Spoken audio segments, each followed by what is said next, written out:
Hello students, welcome to the quick Brahmastra revision video for audit of consolidated financial statements at CA final audit level. We are going to score full marks from that one question जो पूछा जाता है from audit of CFS and let me tell you इसका MCQ के लिए भी बहुत ज्यादा इंपॉर्टेंस है.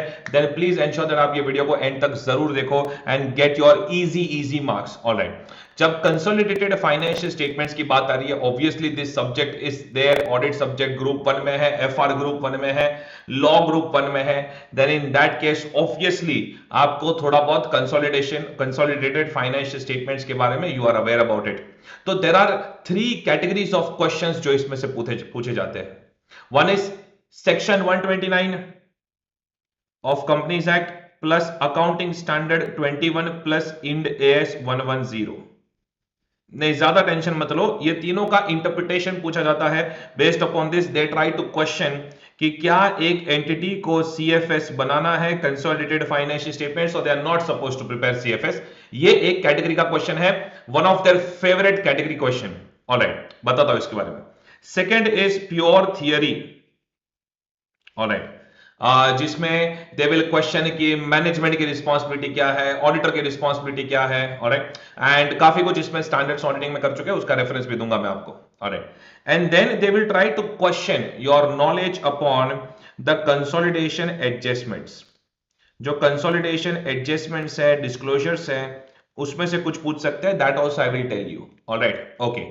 बाकी ये भी सब थियरी है स्टैंडर्ड्स का. So there are 3 categories of question. One is क्या एक एंटिटी को सीएफएस बनाना है, नहीं बनाना है. Second is the theory question, management की रिस्पांसिबिलिटी, ऑडिटर की रिस्पांसिबिलिटी, ऑडिट रिपोर्ट में क्या हो सकता है, सच काइंड ऑफ क्वेश्चंस.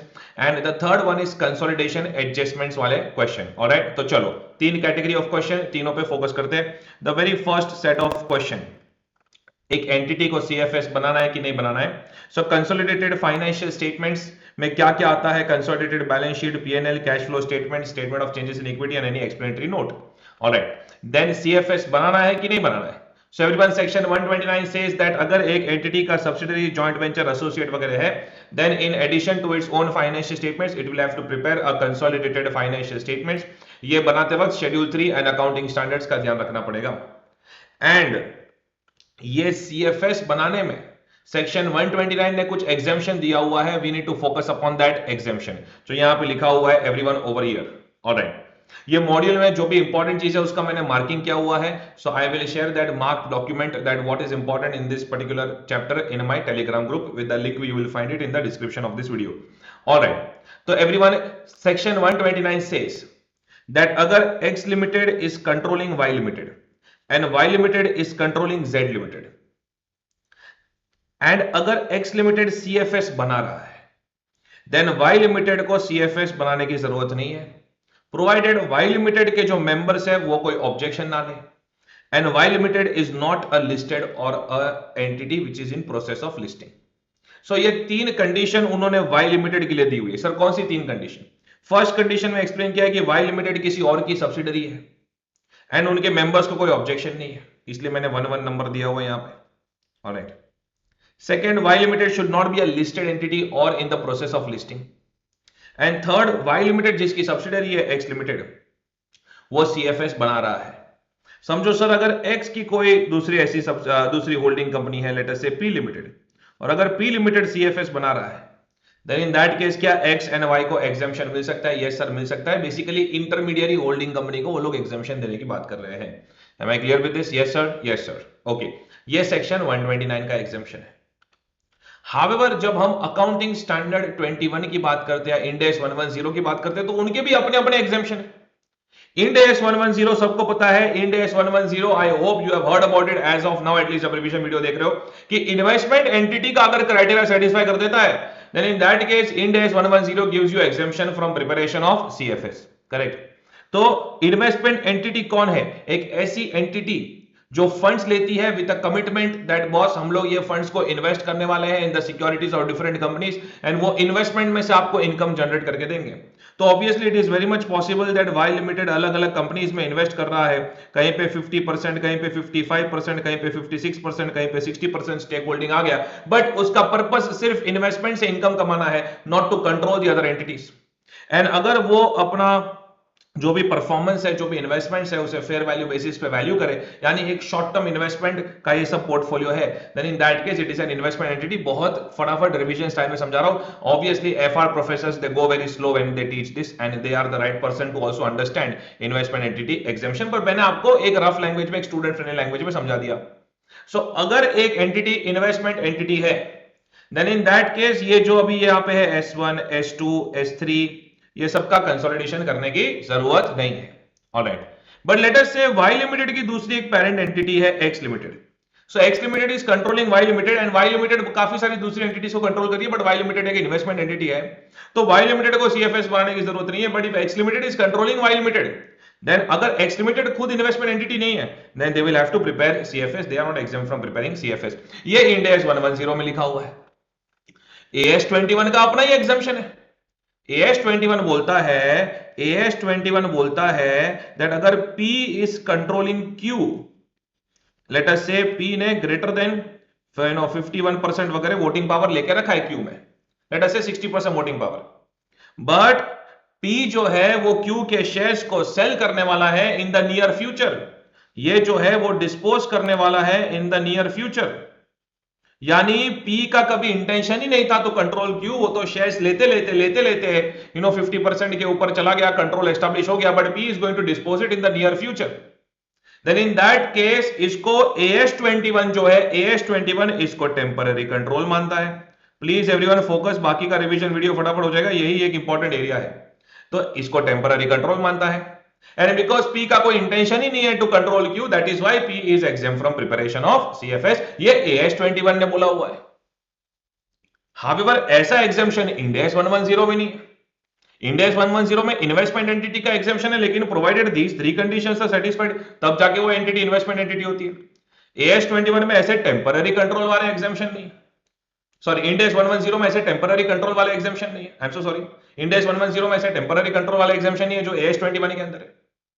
तो सर हमें करना क्या है एग्जैक्टली? नाउ एवरीवन फोकस, इसलिए एक क्वेश्चन का आना बहुत जरूरी है, and even though this is a revision video, पर ये क्वेश्चन का सॉल्व करना बहुत ज्यादा जरूरी है।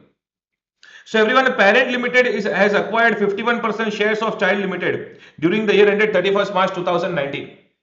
During the financial year 1920, अच्छा 1890 में ऑलरेडी उसने 51% शेयर्स खरीद लिए थे, एंड 1920 में 20% शेयर्स उसने सेल कर दिए, तो 1920 में उसका होल्डिंग हो गया 31%। Look at this. Parent Limited while preparing the financial statements 1819 और 1920 का जो उसने फाइनेंशियल स्टेटमेंट्स बनाया उसमें CFS बनाया ही नहीं। सो उसने CFS नहीं बनाया, एज एन ऑडिटर आप कैसे डील करोगे? Now tell me, parent limited एक पब्लिक कंपनी है, क्या कोई भी इंफॉर्मेशन अवेलेबल है कि इसको AS एप्लीकेबल है, इंड AS एप्लीकेबल है? Let me tell you very very clearly, अगर आपको ये क्वेश्चन आता है दैट वेदर वो CFS प्रिपरेशन में एग्जेम्प्ट है नहीं है, बनाना चाहिए नहीं बनाना चाहिए, the first thing that you will check is क्या इसको AS एप्लीकेबल है, इंड AS एप्लीकेबल है। अगर AS एप्लीकेबल है तो ये जो पूरा सिनेरियो दिख रहा है ये एक टेम्पररी कंट्रोल का सिनेरियो दिख रहा है, बिकॉज 1819 में परचेस किया, 1920 में सेल कर दिया, तो ऐसा लग रहा है कि पेरेंट लिमिटेड कभी भी चाइल्ड लिमिटेड को कंट्रोल करना ही नहीं चाहता था, and they wanted to dispose it off in the near future. So अगर मैं AS21 अप्लाई करूं, देन इन दैट केस यहां से एग्जेम्पशन मिल सकता है। बट अगर मैं इंड AS 110 अप्लाई करूं, तो इंड AS 110 बोलता है कि अगर ड्यूरिंग द ईयर, अगर थोड़े टाइम के लिए भी कंट्रोल आया हुआ है, देन इन दैट केस भले सेल कर दिया उसको, but still consolidation needs to be prepared. तो AS21 जो टेम्पररी कंट्रोल का कंसेप्ट लेके बैठा हुआ है, वैसा एग्जामिशन इंड AS 110 में नहीं है। सो एवरीवन, मुझे डिटरमाइन करना है कि इसको AS एप्लीकेबल है कि इंड AS एप्लीकेबल है, but if you see the question is silent on that and मैं कुछ डिटरमाइन नहीं कर पा रहा हूं, देन इन दैट केस आपको दोनों सिचुएशन समझानी पड़ेगी कि AS21 में टेम्परेरी कंट्रोल वाला एग्जाम्पशन है, इंड AS 110 में इन्वेस्टमेंट एंटिटी वाला एग्जाम्पशन है। अगर इसको AS21 अप्लाई होगा देन इसको एग्जाम्पशन अवेलेबल है, बट अगर इंड AS 110 है, अगर इंड AS 110 है, देन इन दैट केस इसको टेम्परेरी कंट्रोल वाला एग्जाम्पशन अवेलेबल नहीं है, एंड इन्वेस्टमेंट एंटिटी का भी कोई क्राइटेरिया सेटिस्फाई नहीं कर रहा है। So if AS21 is applicable, exemption, if Ind AS 110 is applicable, no exemption. Section 129 जो एग्जामिशन देता है इंटरमीडिएट होल्डिंग कंपनी को, उसके बारे में तो डिटेल्स ही नहीं है यहां पे कुछ, तो वो वाला एग्जामिशन तो दे नहीं सकते। अगर सेक्शन 129 में से एग्जामिशन मिल गया तो टेंशन ही नहीं है। ऑलराइट, तो एग्जामिशन दे ही दो, फिर there is no problem at all. So everyone, Over here, section 129 वाला exemption not available. Details are not enough to conclude that. AS 21 वाला exemption yes. Ind AS 110 वाला exemption not available. तो ये सिचुएशंस आपको डिस्कस करके देख लेना है, इसका आंसर बोल लो, कंप्लीट क्रिस्टल क्लियर क्लैरिटी मिल जाता है. Alright, so everyone listen to me. Alright, बस एक बार मैं एएस की जगह इंड एस बोल गया तो एक बार फाइनल क्लैरिटी से सुन लो. सेक्शन 29 का एग्जाम, सेक्शन 129 का एग्जामिशन ये रहा, सेक्शन 129 का एग्जामिशन ये रहा. वो रिवीजन वीडियो ना फटाफट बोलना पड़ता है तो कभी एक लेटर ऐसा हो जाता है.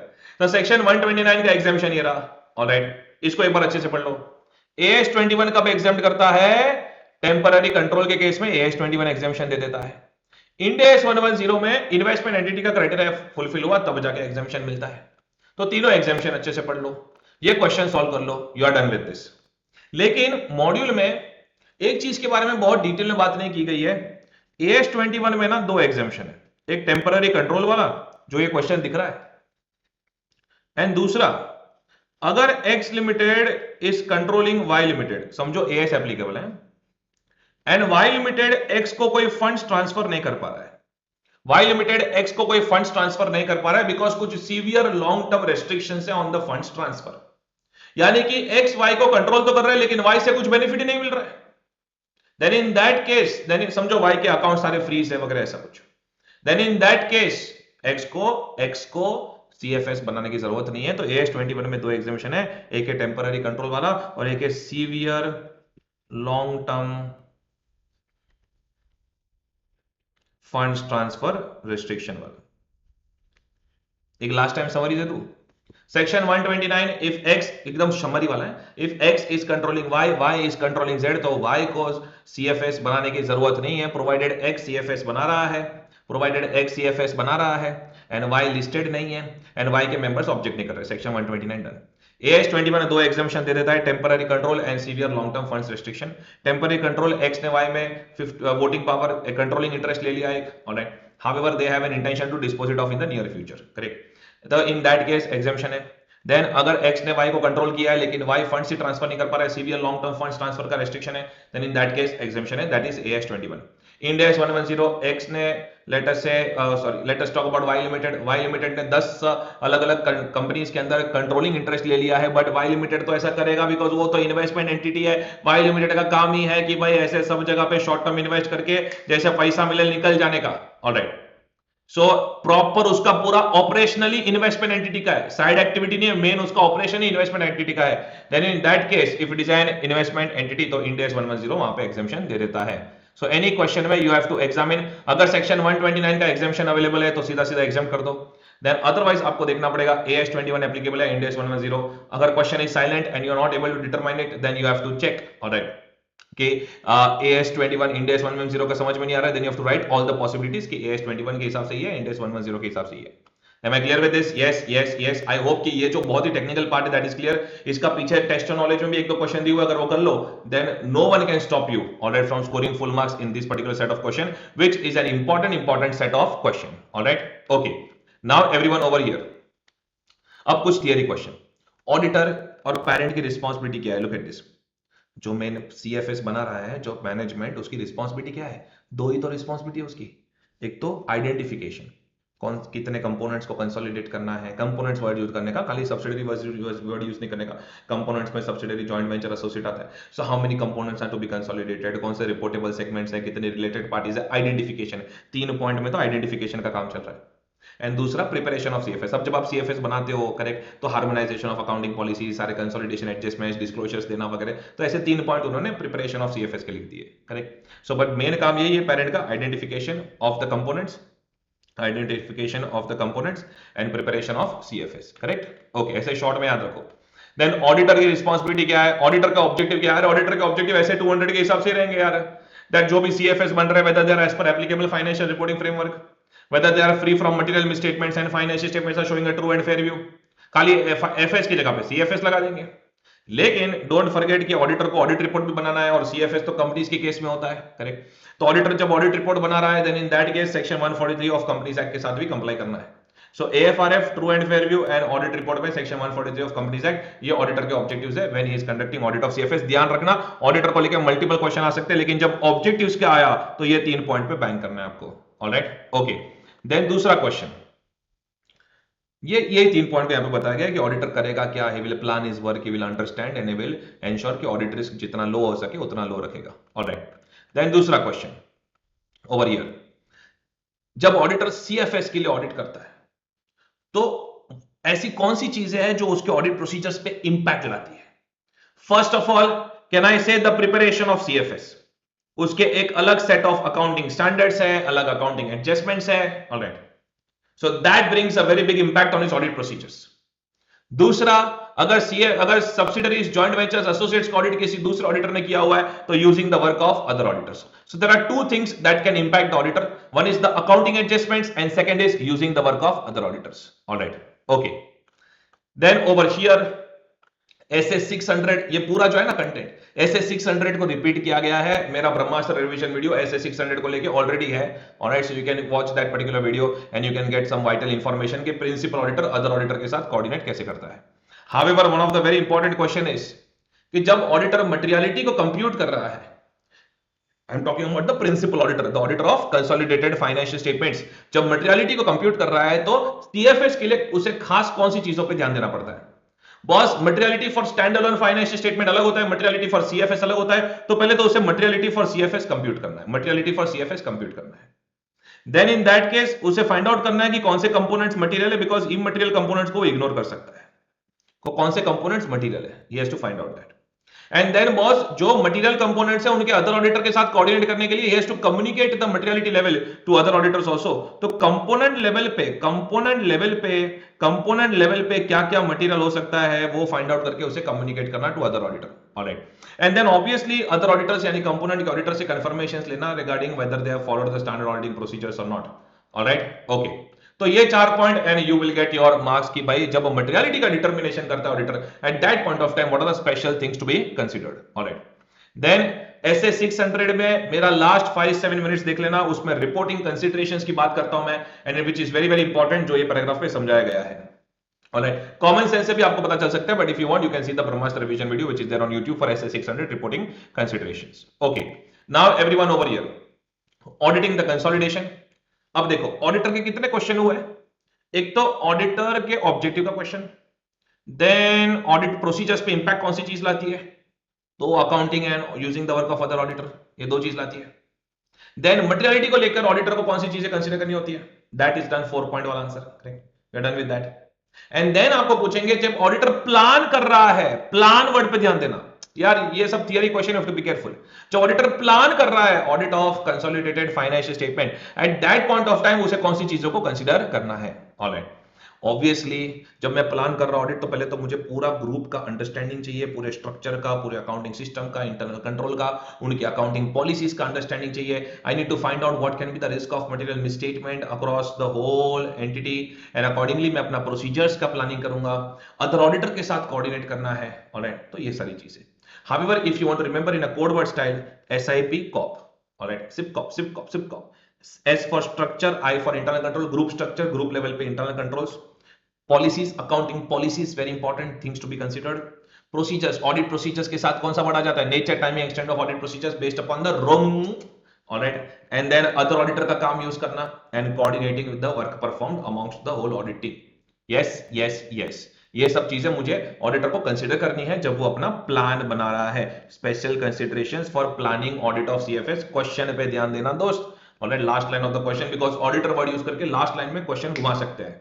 Okay, then as an auditor I am worried कि सब कुछ कंप्लीट तो है ना, कहीं कुछ ओमिट तो नहीं हो रहा है ना, सारे कंपोनेंट्स को उन्होंने फाइंड आउट तो किया है ना। ऑलराइट, रिलायंस एंड टाटा का ऑडिट सोचो, यही चीजों का तो ज्यादा टेंशन होता है, completeness of the information. Alright, then in that case मेरा ध्यान किस पे होना चाहिए, सो लुक एट दिस, मेरा past workings. Then I should understand कि मैनेजमेंट आइडेंटिफाई कैसे करता है कंपोनेंट्स को, I should conduct their inquiries. Then majority तो उनका investments, share holdings, joint ventures and जो दूसरे अदर अरेंजमेंट्स रहेंगे उस पे फोकस करना है, पार्टनरशिप कुछ किया रहेगा किसी के साथ तो। सो एवरीवन, मैं कोड वर्ड दे रहा हूं, I need to inquire and identify past जीसो, I need to inquire and identify past सोजी, ओजीस, जीसो, व्हाटएवर इट इज। इंक्वायर, ये रहा इंक्वायरी वाला point of the management, identify उनका प्रोसीजर फॉर आइडेंटिफिकेशन क्या है। ऑलराइट, पास्ट, मेरे खुद के पास्ट वर्किंग्स देखने चाहिए। एंड जीसो is joint venture, joint arrangements, investments, share holdings and any other arrangements. And इसके लिए जो भी उनके स्टैट्यूटरी रिकॉर्ड्स वगैरह होंगे वो मैं देखूंगा, which is given over here. Alright, and इसमें कोई चेंजेस हुए रहेंगे तो।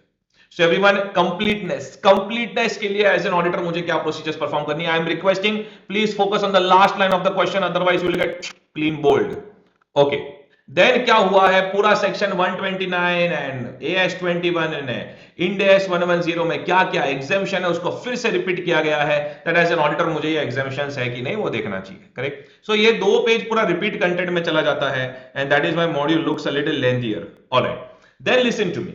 फिर उसमें 2-3 पेजेस उन्होंने क्या किया है कि अकाउंट्स का जो थियरी है that they have explained over here. They are explaining कि accounting standards plus companies act का कॉम्बिनेशन यूज करके एग्जैक्टली कंसोलिडेशन करते कैसे। ऑलराइट, जो लाइन बाय लाइन आप जाते हो तो कंसोलिडेशन करते कैसे हो। Alright, then they are explaining कि Ind AS and companies act का यूज करके कंसोलिडेशन कैसे करते हैं। So this I leave it up to you. अगर आपको अकाउंट्स का थियरी ऑलरेडी पता है, नॉट अ प्रॉब्लम। अगर नहीं पता है तो आप एक बार इसको रीड कर सकते हो। Alright, but I don't think that this particular point they will ask in the exams, but points दिए है, so we need to give them the respect. One of the most repeatedly asked question जो मैं आपको बोल रहा था, आपने देखा मैंने पार्ट 1 आपको समझाया पूरा legal provisions and exemptions and वो सब, पार्ट 2 पूरा थियरी कर रहा था, और जो मैं बोल रहा था कि तीसरी कैटेगरी का क्वेश्चन है कि कंसोलिडेशन के एडजस्टमेंट्स के ऊपर क्वेश्चन है। ऑलराइट, अब आप कोई भी एक सम सॉल्व करो, just solve one sum of CFS and you will understand this. Alright, पूरा सीएफएस ऑप्शन में तो छोड़ के नहीं बैठे हो ना। Hello, so if you solve even one sum of CFS you will understand this कि भाई परमानेंट कंसोलिडेशन एडजस्टमेंट्स क्या होता है, जो फर्स्ट टाइम के एडजस्टमेंट होता है ना, गुडविल, कैपिटल रिजर्व वगैरह, एंड देन जब शेयर होल्डिंग चेंज होती है तब जो एडजस्टमेंट होते हैं तभी। सो फर्स्ट टाइम एक्विजिशन के जब फर्स्ट टाइम सीएफएस प्रिपरेशन हो रहा है तब के adjustment, and when the share holding changes तब के adjustment, they are called as permanent consolidation adjustment. एक ही बार होता है भाई ये सब। Alright, and current period consolidation adjustments जो एवरी ईयर जब आप कंसोलिडेशन बनाते हो तभी जो एडजस्टमेंट्स होते हैं वो। Alright, so students they have given examples of permanent consolidation adjustments and current period consolidation adjustment which is very important.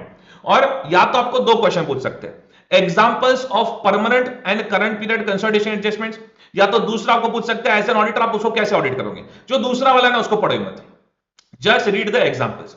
अब जैसे आपको पूछ लिया एज एन ऑडिटर आप परमानेंट कंसोलिडेशन एडजस्टमेंट्स का ऑडिट कैसे करोगे, तो गुडविल बराबर डिटरमाइन हुआ है ना, कैपिटल रिजर्व बराबर डिटरमाइन हुआ है ना, amount of equity attributable to minority non controlling interest वो बराबर डिटरमाइन हुआ है ना, चेंजेस को कंसीडर किया ना, चेक वेदर करके यही पॉइंट्स लिख देने का। Alright, verify whether, obtain evidence for, ऐसे करके यही पॉइंट्स लिख देने का।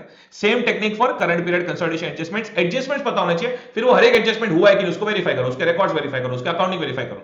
Alright, accordingly you can go ahead. However, still whatever is important that I have marked over here, ये सारे adjustments का लिस्ट बहुत important है। Alright, so ensure that you are reading this. MCQ में भी आ सकता है कि कौन सा करंट पीरियड है कौन सा परमानेंट है, मैं तो बोलता हूँ परमानेंट याद रखो, बाकी करंट पीरियड तो एवरी ईयर होता ही है, you are aware about it. Alright, okay, auditor का रोल क्या होना चाहिए वो तो ऊपर के पॉइंट्स लिखकर चेक वेदर ऐसा चल रहा है। Okay, then when you move ahead आपको वापस अकाउंटिंग की पूरी याद दिलाते हैं वो लोग कि भाई सबको पता है कि जो कंसोलिडेशन में पूरे स्टैंड अलोन फाइनेंशियल स्टेटमेंट्स की हर एक नोट टू अकाउंट को रिपीट नहीं करना होता है, जो कंसोलिडेशन के डिस्क्लोजर्स होते हैं वही देने होते हैं। Correct, whether it is AS और Ind AS, this basic principle is common, so that they are just reminding you over there. वो कुछ इंपॉर्टेंट लाइंस थी तो मैंने उसको जरा अंडरलाइन कर दिया। Okay, then everyone over here, ये 5 मार्क का क्वेश्चन आ सकता है जो आपके अकाउंटिंग नॉलेज को चेक कर सकता है। दैट ऐसी कौन सी इंफॉर्मेशन है जो स्टैंड अलोन फाइनेंशियल स्टेटमेंट की नोट्स टू अकाउंट्स में होती है but it does not appear in the notes to accounts of consolidated financial statement. ऐसी कौन सी इंफॉर्मेशन है which is there in the notes to accounts of stand alone financial statement जो consolidated financial statements में नहीं होती है। Alright, again accounting knowledge है, please ensure that you are going through this. Alright, so over here ये देखो disclosure required MSME वगैरह वो सब। ऑलराइट, जो डिस्क्लोजर्स देते हैं वो स्टैंड अलोन में होता है, कंसोलिडेशन में देने की जरूरत नहीं है। ओके, ये देखो ना कंजम्पशन यूटिलाइजेशन वगैरह सब। ओके, इंपोर्ट्स का कैलकुलेशन। नाउ एवरीवन, एज मैं बोला ना थियरी वाले जो क्वेश्चन हो थोड़े लास्ट में भी दिया उन्होंने 2 क्वेश्चन। एज एन ऑडिटर हम रिटर्न रिप्रेजेंटेशन क्या लेंगे मैनेजमेंट से रिटर्न रिप्रेजेंटेशन क्या लेंगे। अरे यार, जब भी मैनेजमेंट से रिटर्न रिप्रेजेंटेशन लेते हैं कोई भी पॉइंट पे तो उसके कंप्लीटनेस के बारे में लिखवाते हैं, उसके अकाउंटिंग के बारे में लिखवाते हैं। तो सीएफएस में हमें कौन सी चीजों का टेंशन है, whether there is no omission, so completeness, whether they have identified the segments, related party, transactions, everything properly, correct, and जो भी adjustments है वो सही किए। तो ये सब लिखवाएंगे। अब ये 4 मार्क का क्वेश्चन आ सकता है, written representation in case of CFS आप क्या लिखवाओगे। ऑलराइट, सो एसएफआई आईटी का रेफरेंस देके खत्म कर दो। रिपोर्टिंग के केस में मैं वापस बता रहा हूं, एसए 600 का मेरा ब्रह्मास्त्र वीडियो देखो, उसमें last 5-7 minutes you will see the reporting part that I have discussed. Alright, पर इसमें कुछ स्पेशल रिपोर्टिंग के एडजस्टमेंट है, फटाफट डिस्कस कर लेता हूं। जब पेरेंट एंटिटी का ऑडिटर सब्सिडरी का भी ऑडिटर है, देन तो there is no problem at all, correct. तो वो खुद ही रिपोर्ट बना रहा है तो कोई तकलीफ नहीं है उसमें। जब पेरेंट एंटिटी का ऑडिटर सब्सिडरीज या कंपोनेंट्स का ऑडिटर नहीं है, then in that case SA 600 applies because he will be using the work of other auditors। पर उसमें भी अभी स्पेशल एडजस्टमेंट्स कर रहे हैं कि अगर समझो कि जो सब्सिडरी के फाइनेंशियल्स या कंपोनेंट के फाइनेंशियल्स है वो अगर सब्सिडरी यूके में है, यूएस में है, यानी एक डिफरेंट अकाउंटिंग फ्रेमवर्क यूज हो रहा है, तो कहने से गैप कन्वर्जन करना पड़ेगा। आपने सीखा हुआ ये गैप कन्वर्जन करना पड़ेगा। जो फॉरेन कंपोनेंट्स है या components preparing financials under different accounting framework, तो जो भी पेरेंट एंटिटी का फ्रेमवर्क है उसमें कन्वर्ट करना पड़ेगा, जनरली एक्सेप्टेबल अकाउंटिंग प्रिंसिपल्स के हिसाब से कन्वर्जन करना पड़ेगा, एंड उसके बाद हम लोग उसका ऑडिट करेंगे। जो कंपोनेंट के जो कन्वर्टेड अकाउंट्स है वो कन्वर्जन एडजस्टमेंट्स का ऑडिट हमें करना पड़ेगा। Alright, that is the point that I am explaining. एक बार रीड कर सकते हो, बहुत इंटरेस्टिंग कंटेंट है, अगर टाइम मिले तो, अदरवाइज समरी मेरा सुन लो। समझो कि अगर कंपोनेंट जापान वगैरह में है एंड अकाउंट्स का फ्रेमवर्क भी अलग है एंड ऑडिटिंग का रिक्वायरमेंट भी अलग है, यानी कि वहां पे अकाउंटिंग स्टैंडर्ड्स भी अलग एंड ऑडिटिंग स्टैंडर्ड्स भी अलग, then in that case two things we are worried about, two things। एक तो अकाउंटिंग का कन्वर्जन प्लस जो भी फाइनेंशियल्स है they need to be audited as per GAAS, generally acceptable auditing standards in India. Alright, तो GAAS में अपने को देखना पड़ेगा वैसे ऑडिट हुआ है कि नहीं हुए हैं। एंड अगर समझो कंपोनेंट्स ऑडिट ही नहीं हुए हैं and if they are material and अगर ऑडिट ही नहीं हुए हैं, इसका मतलब sufficient and appropriate audit evidence is not available, I will have to give either a qualified और डिस्क्लेमर ऑफ एन ओपिनियन। अरे सर, ये ओपिनियन आपने आइदर क्वालिफाइड और डिस्क्लेमर कैसे लिख दिया? अगर मटेरियल है एंड एविडेंस नहीं मिला है तो क्वालिफाइड या डिस्क्लेमर ही हो सकता है। आप मेरे ऑडिट ओपिनियन का जो फर्स्ट ब्रह्मास्त्र रिवीजन है ऐसे 700 सीरीज वो देख सकते हो, there I have explained the logics for audit opinion. Yes, तो मैंने आपको समरी दे दिया कि इन्होंने यहाँ पे क्या क्या डिस्कस किया हुआ है। अगर आप चाहो तो ये पढ़ सकते हो, but every single line over here is not important. Yes sir. And then last में सिर्फ ग्लॉसरी दिया हुआ है, जो टेक्निकल टर्म्स उन्होंने यूज किया उसका meaning, and after that you see test of knowledge questions. I request with folded hands that ये टेस्ट ऑफ नॉलेज के क्वेश्चंस एक बार देख लो, very good set of questions, and आपको पक्का 100% इसमें फुल मार्क्स मिलते हैं in the topic of audit of CFS. जाने मत दो ऐसे इजी टॉपिक्स को। Thank you so much.